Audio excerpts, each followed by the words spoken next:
Hi, everyone. I'm Sarah Martin, the Associate Director of Forecasting at Dodge Construction Network. Thanks so much for tuning in today.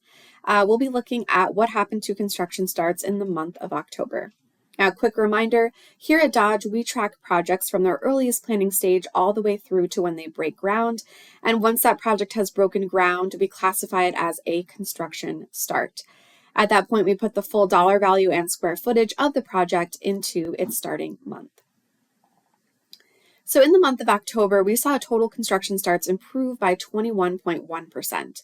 Most of this growth was driven by the 59.4% growth we saw on the non-building side, followed by a 17.9% growth in non-residential starts.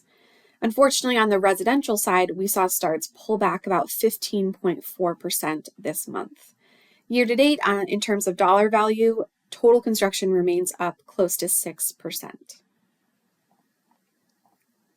Breaking this down a bit, we can start on the non-residential side of things.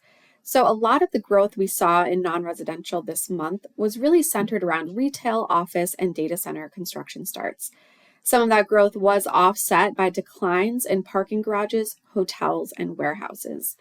Now, we're certainly continuing to see large-scale data centers drive a ton of growth in the office sector, while consumer-led industries like retail, hotels, and warehouses are all seeing more moderate year-to-date gains, or in the case of warehouses, slight year-to-date declines.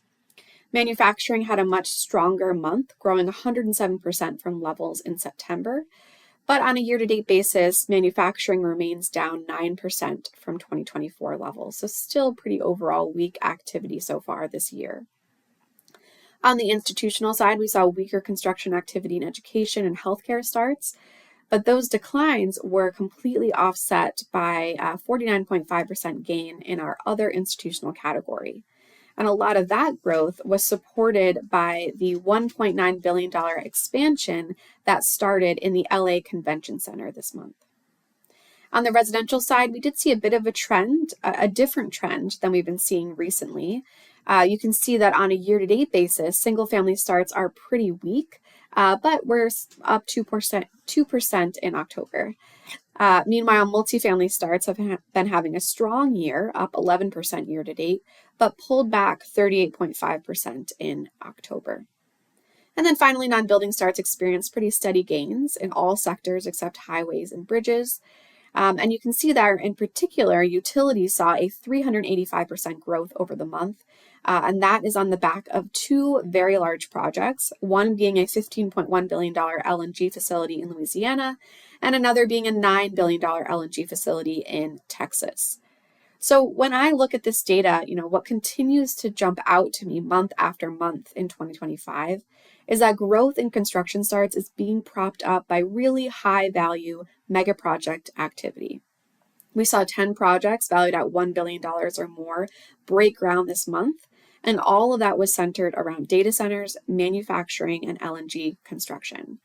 But really outside of those high-tech building industries, growth to me looks a lot more moderate. If we were to look at this same data in square footage terms, we'd see that non-res and residential construction combined would have pulled back closer to 4% this month and would be down 5.4% through October.